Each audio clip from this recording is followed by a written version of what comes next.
Roots, no roots. Roots, no roots.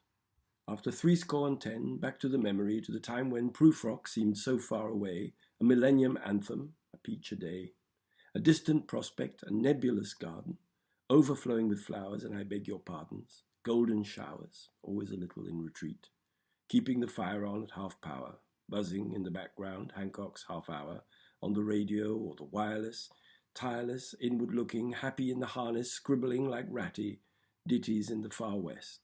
Roots, no roots.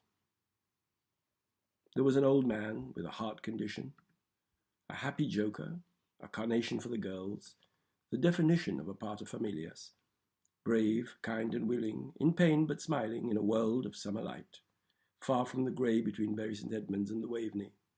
An old man of stories, a comedian in the war that saved him. Pigs in the yard, ham in the cellar, blue lips in a wicker chair. Some roots were there in the distant sunshine, once every 2 years.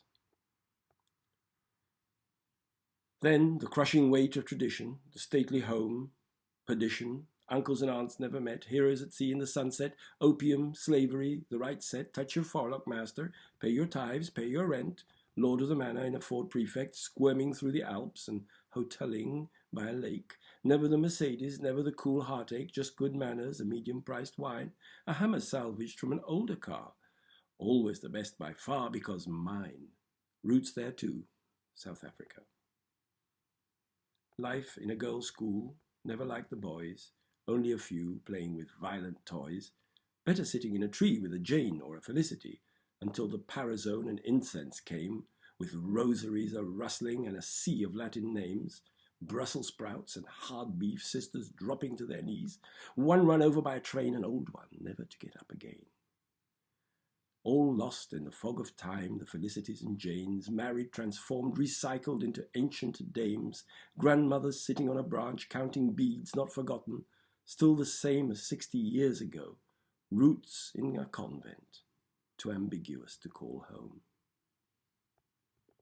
And then there was religion, the gateway to perdition, that all-embracing illusion that man requires to explain his own life's conclusion, that is extolled in tall grey buildings, the most established of establishments, the cold wind of professional delusion, the scratching claws of the deacon on the chorister's back, telling the child it was normal and that Jesus was like that, and that all the saints and prophets, like a circus manifesto, each one with a special trick, a unique destination, hanging on a crucifix, with open-mouthed admiration, the miracle, the special one, like a business, like a nation, like a tribe. How I hated tribes. Roots there too, but only on the outside.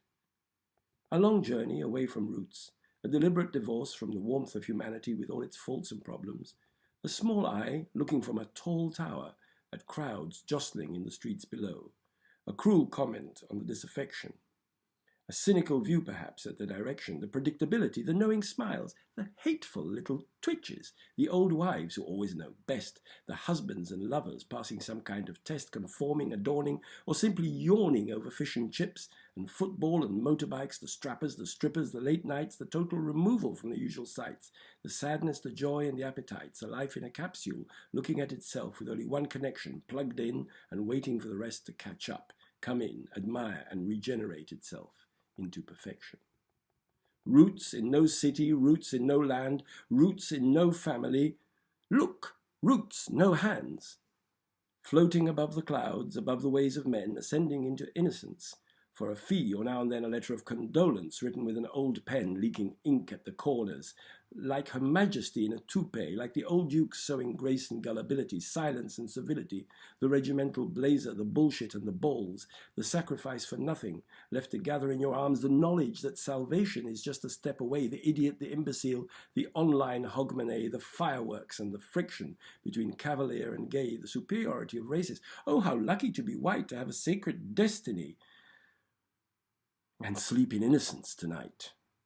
And the little politicians with their single point of view, their inability to think away the problem, speak the truth, the compensation, the elation at a victory or two, then the fall into the abyss only lasts a year or two, like a walker on a wire or a pigeon in a coop, who will fall and who will fly, even do a loop-the-loop, angel's delight. no roots in sight.